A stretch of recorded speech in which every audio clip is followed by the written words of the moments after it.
I'll see you guys in the dark.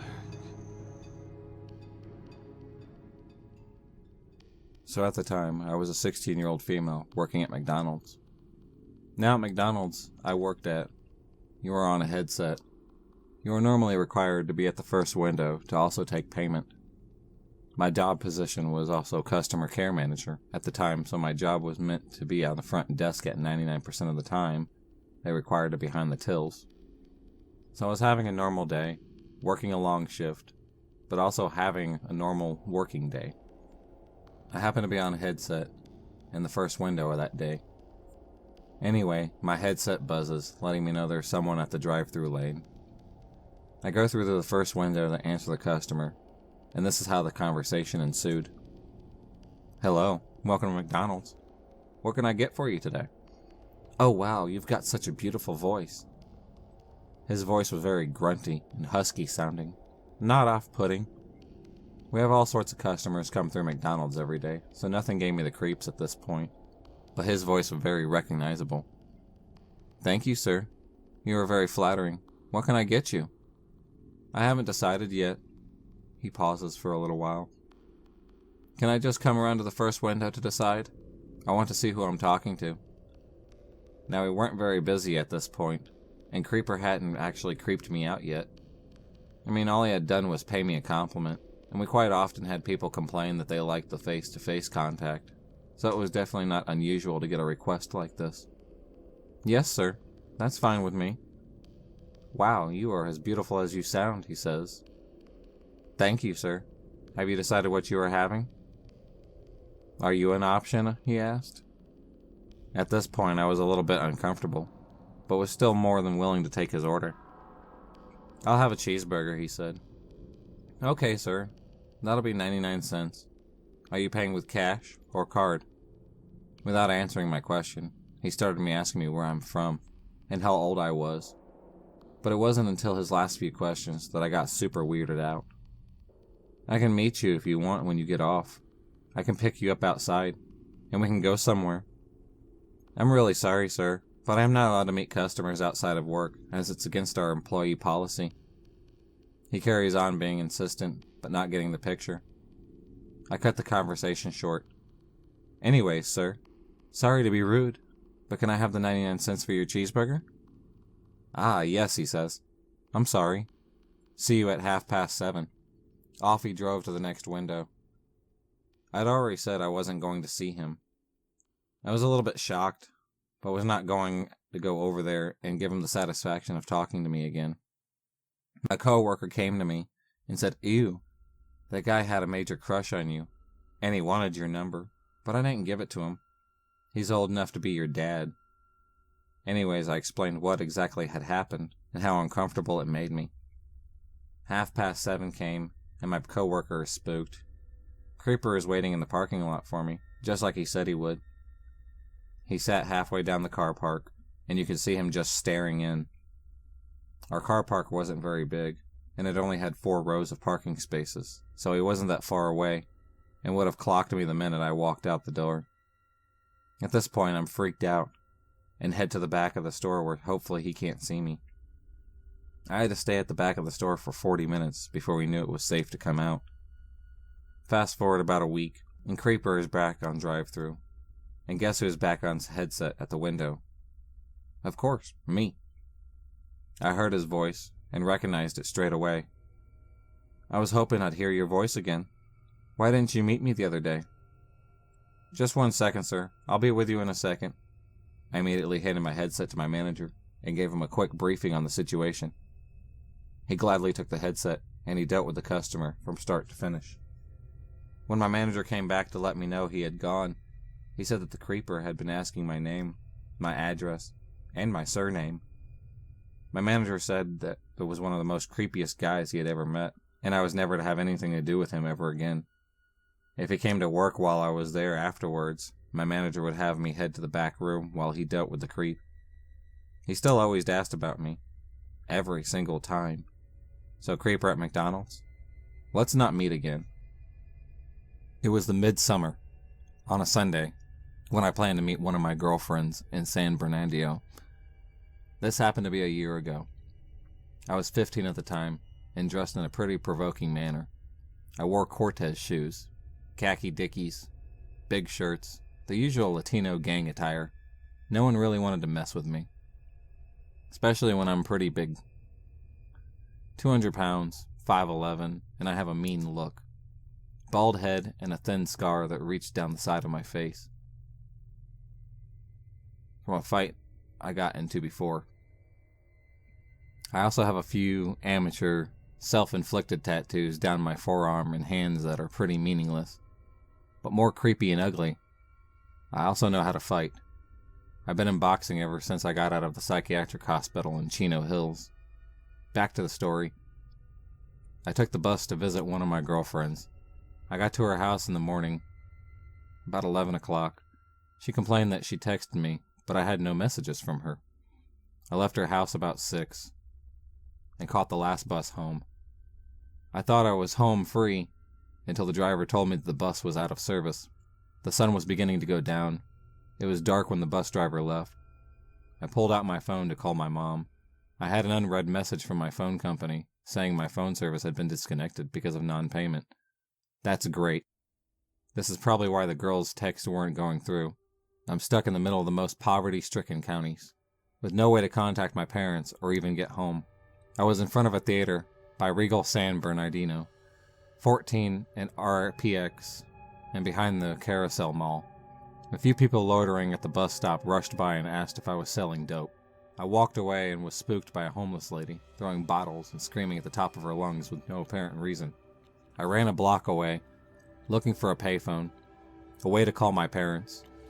I reached a McDonald's, where I was planning on calling my parents with their free Wi-Fi. My phone died when I got there. I paid for a drink and sat down. I was so helpless. I looked around to see if I could ask somebody if I could use their phone to call my parents. There was a man sitting over at a table. I approached him and asked him if I could use his phone. He said yes. As I frantically dialed my house phone, my mom answered and said she was on her way to pick me up. This man told me to sit with him, to calm down and eat a burger with him that he ordered. When I went to refill my cup, I glanced over and saw him putting something into the burger he placed at my side. I sat down with him and told him that I wasn't hungry. He said all right, and placed it on the tray, not touching it again. He was an old man, had glasses, and was pretty fit for his age, and he was missing his pinky and index finger on his right hand, which made him eat fries really abnormally. He ate really fast, as if somebody was going to take his food away. Swallowing without even chewing, he was probably 50 years old, or maybe a little bit more. He told me he was Siberian, working for a government project. He said he gets a lot of money, and he has his white Mercedes-Benz outside. He offered me a ride home, where I declined and told him my mother was already coming. He gave me a creepy smirk, which rang chills down my spine, and the hairs on my neck stood up. I was about to flip. I wanted to beat the crap out of him. I was furious. Why was he doing this to me? I thought this only happened in movies. I'm a big guy. No one really should mess with me. Look at my tattoos. Look at my appearance. You shouldn't mess with me. I heard my mama's voice as the front door opened, and I felt calm. I got up and waved goodbye. My mom and I at a red light when I noticed the white Mercedes-Benz roll up behind my mom's car. This isn't a usual car to see in this poverty-stricken area, so I was pretty sure it was the man. I thought he was going a different direction, but once my mom got on the freeway, I knew he was following us. Each lane we crossed, he did. The exit we got out of, he did. I didn't want to alarm my mom, so I asked her if she can stop at the store so I can buy us some chips. We pulled into the parking lot. As I saw the man drive off, noticing the shine of lights off of his glasses. I wasn't being paranoid. When my mom drove me home, I didn't notice any car trailing us. As we pulled into the driveway, I noticed the Mercedes pass by. How in the hell? I was freaking out as I noticed the shine of the light off of his glasses. Now he knew where I lived. I didn't tell my family anything. I was sure I was going to give my dad a heart attack. He wasn't in the best conditions. My mom was already stressing out about it, and my brothers were too young. I had a gun under my mattress that I used to feel tough, but I knew I needed it now more than ever. I was the black sheep in the family, so I was usually left home alone. I heard my blue-nosed pit bull barking in the front yard. I looked outside the window and noticed the man passing by, trying to secretly take pictures of my house. I saw his car pass by my house a few minutes after. This happened the next day as well. It happened a few times and then stopped. Though when I was with my homeboys after school a month later, I noticed a Mercedes parked on the opposite side of the road from where I usually exit school. It was after detention, so no one was around. I knew it was him because I could see the shine off the light of his glasses. I told my friends, since it was about 8 of us, cholo-looking teenagers. My homies joked before I even told them about this guy, saying I'm crazy and that they'll beat his ass if they see him.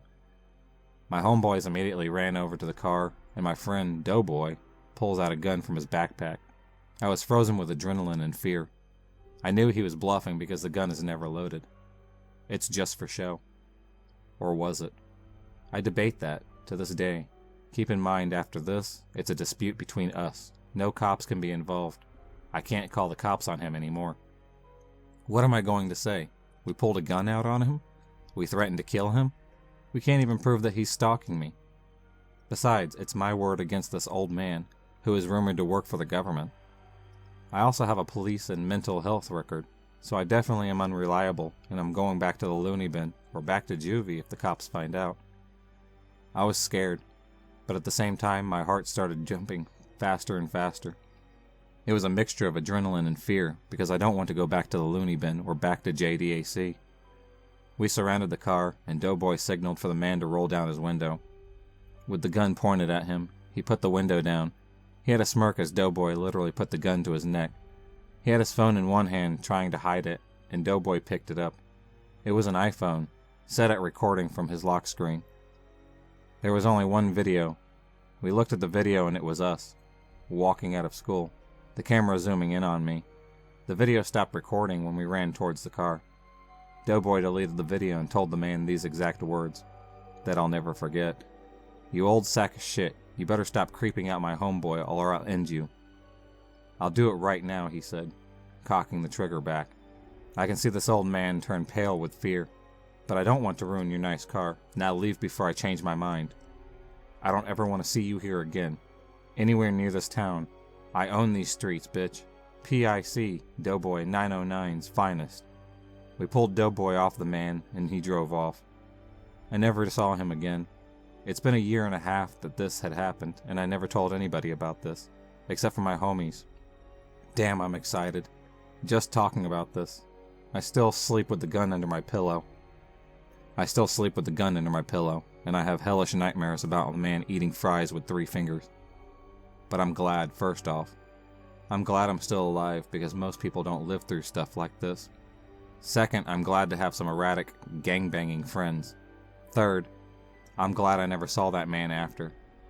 Creepy, rich, stalker, Siberian old man that I met at McDonald's? Let's not meet again. For your own safety, and mine. I remember working night shift the other night at a local McDonald's. I had to fill in for my friend Kira, who called in sick. This night was probably one of the most terrifying nights I had ever worked. It was dead around 11 p.m. as I was asked by a manager to sweep the floors until the customers came in.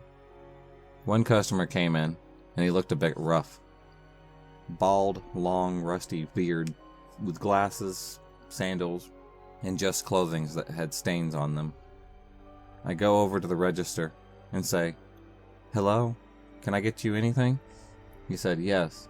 Can I have a large coffee, please?" I take his order, and I give him his coffee.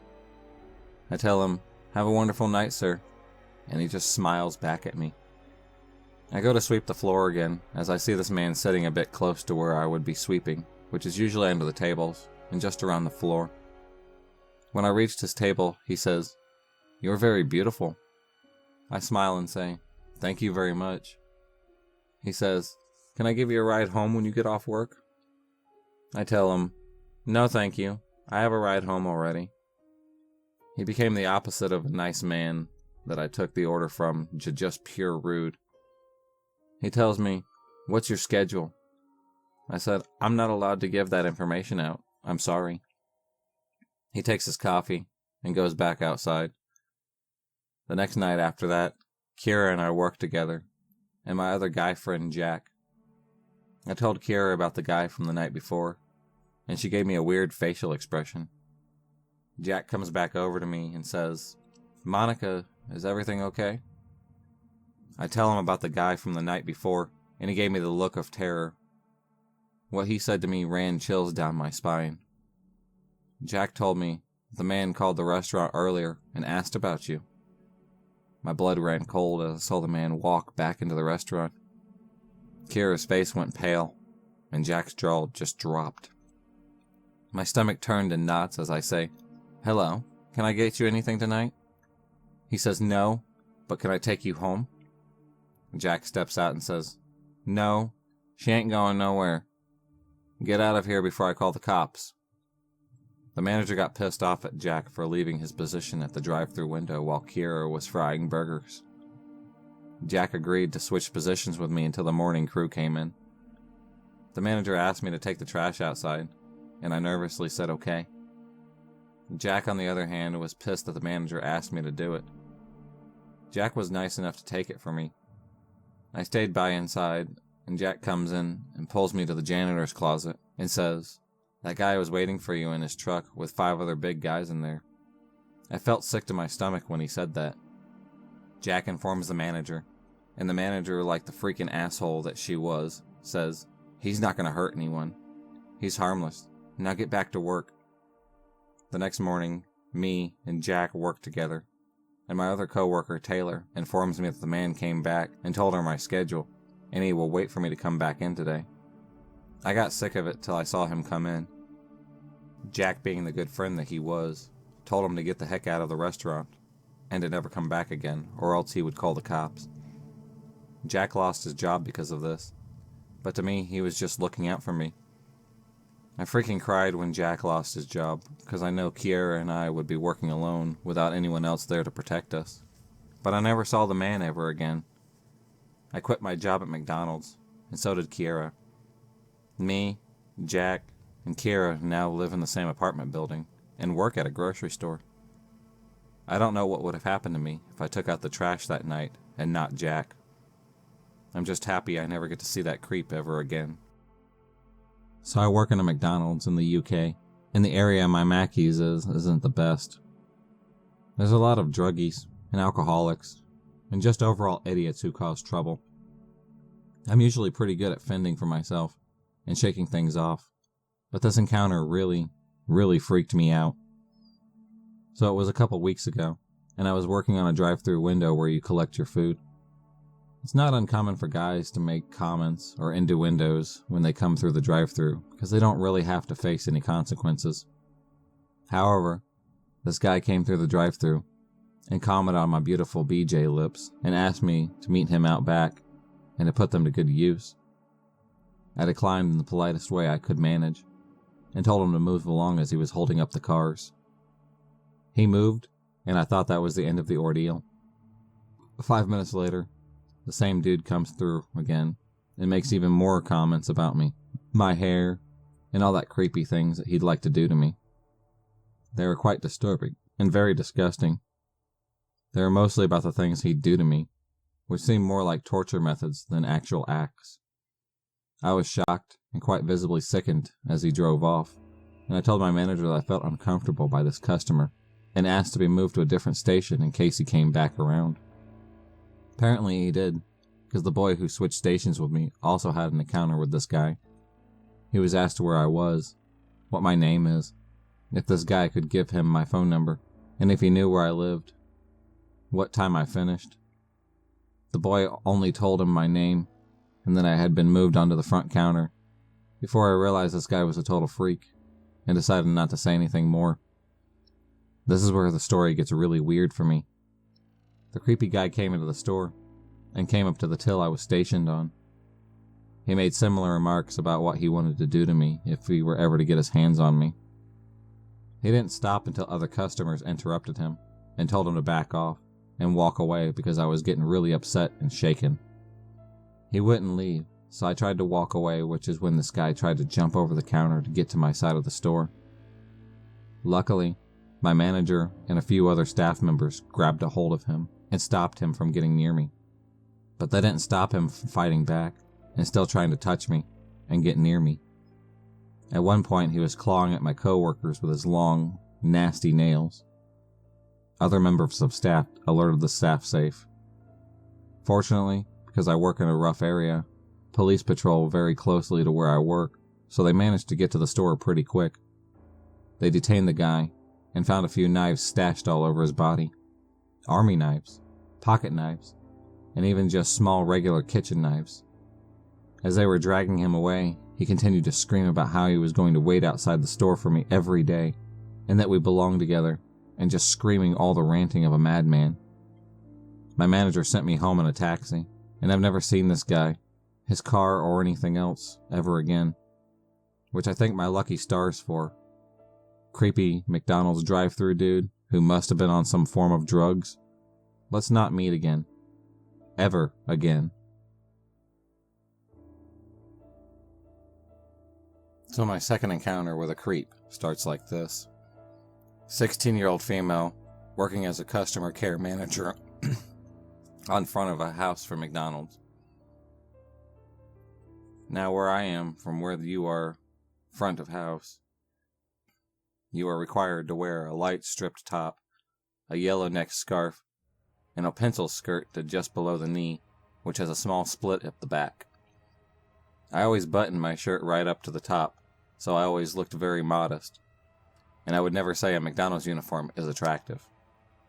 Oh, yes it can be. On the right woman. Anyway, when I worked at McDonald's, I always put my all into everything I did. So I knew tills, drive-thru, drinks, serving, etc. I have always been someone that will happily have a conversation with someone to make their experience enjoyable, and hopefully make them want to come back. I was working on tills when a creepy customer came through the door. He was a tall, blonde bodybuilder, at least 50. He came to the till and ordered. Didn't look very happy, so I asked the obvious questions. How was your day? Etc. He made small talk, and we got chatting about both of our days. After that, he tells me it's nice to see someone smile around here. Everyone else is grumpy. Nice enough compliment. I was used to it. And he was right. Not many people here enjoyed their job. He starts coming in once a week, on Wednesday mornings. Each morning he would come in, we would have a chat. If I was on the floor, we would sit and chat at a table, and my managers were fine with this, as they knew it made each customer experience unique. We got to know each other's names. His name was Michael. I started college on a Wednesday and Thursday, and worked at McDonald's part-time, so my shifts always changed. I worked Mondays, Tuesdays, and Saturdays instead of Mondays, Wednesdays, Fridays, and Saturdays, and sometimes extra days if they needed me. Michael started coming into McDonald's every day to find when I was working. First red flag, but I figured he is just lonely and needs someone to talk to. Anyway, he worked out my shift pattern and came in on Tuesdays instead of asking me why I wasn't in on Wednesdays because he missed our chats. He'd do this thing where he would let someone else go in front of him if it meant that he could come to my till instead. He would wait to one side to get served by me. Again, we chatted when he came in. This is where it got a bit more weird. Where we sat down talking, and he decided to really open up to me. He told me how him and his wife were going through a messy divorce. He started going into the details of why. He had punched his son. Now this guy was big, like he looked like a bodybuilder. I can't remember exactly what happened, but he had ended up smacking his wife too, I think. And here he was telling me about it. I'm no counselor after all. After proceeding to tell me how big his house was, he started telling me how he was living in the basement of the house that he owned, and it wasn't fair. I'm going to hit her again if this carries on. Apparently, the wife and son wanted him out, and they were going to have it, and not pay him for it. Blah, blah, blah. He wasn't letting that happen. His son won't talk to him. Blah, blah, blah. He started asking me for advice. A 16-year-old girl. I didn't really know what to say, so I just sort of said, everything happens for a reason, I suppose. And as I went to go get up, he asked me to sit back down with him. Now I had already been sat there for nearly half an hour, and I know I said my managers don't mind, but that's pushing it a little bit. So I told him I really had to go. He carried on trying to tell me to sit back down, but he let me go in the end. Now this may seem really unrelated, but trust me, it will make sense later on. In McDonald's you have the sauce pumps, right? Well, they are connected to a big bag in which the sauce has a popper in the top of it. You basically pop the tube into the popper on the bag, but Jesus Christ, this thing is fiddly. It can take me about 10 minutes just to get it connected. Then to put the heavy bag in the holder on the side is another 5 minutes. It's definitely a nightmare. The sauce had run out. The sauce ran out, and I had to fiddle to get it back in. Where the sauce dispenser is right opposite from where Michael always sits.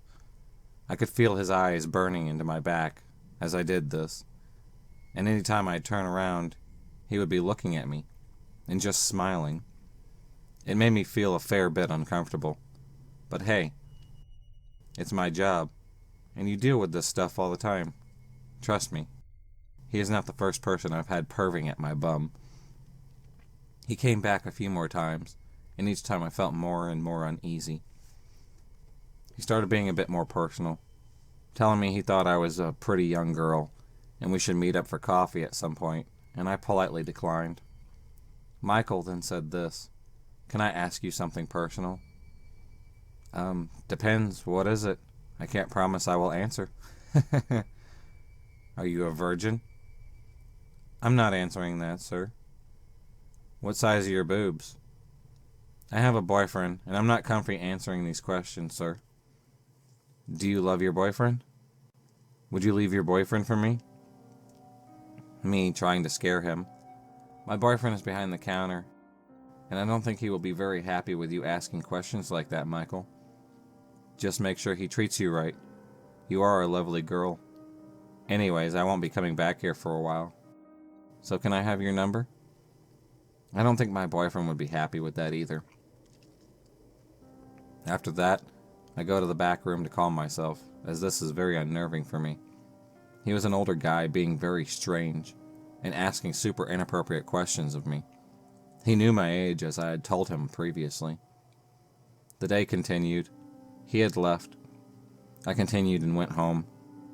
When I woke up the next morning, I had a message on WhatsApp, a message on Facebook, and a friend request on there. And an Instagram follow. It was Michael. I don't know how, but he had found all my personal accounts just through my first name. The only way I can think of him finding out is by asking a colleague what my surname is and getting my number off one of them. Maybe he was friendly with one of the other workers and got my number from them. I don't know. He had messaged me saying how he needed to see more of my pictures. He had sent another message about how he loved looking at my ass when I went and bent over, crawling on the floor to fix the sauce bags. Saying all the things he would love to do to me. At this point, I noped out and blocked him on everything. I still get messages though. Even though he should have gotten the hint of me not wanting to talk to him. Luckily for me, I moved away a week or so after that happened. So Michael, let's not meet ever again. Hey there, Stalkers of the Night. I wanted to thank you for 900 subs and beyond. Don't forget, 1,200 subs and I have a massive face reveal ready for all of you. Also, I made a Patreon for those who are interested in supporting this channel. The link is in the video's description. I will see you guys in the dark.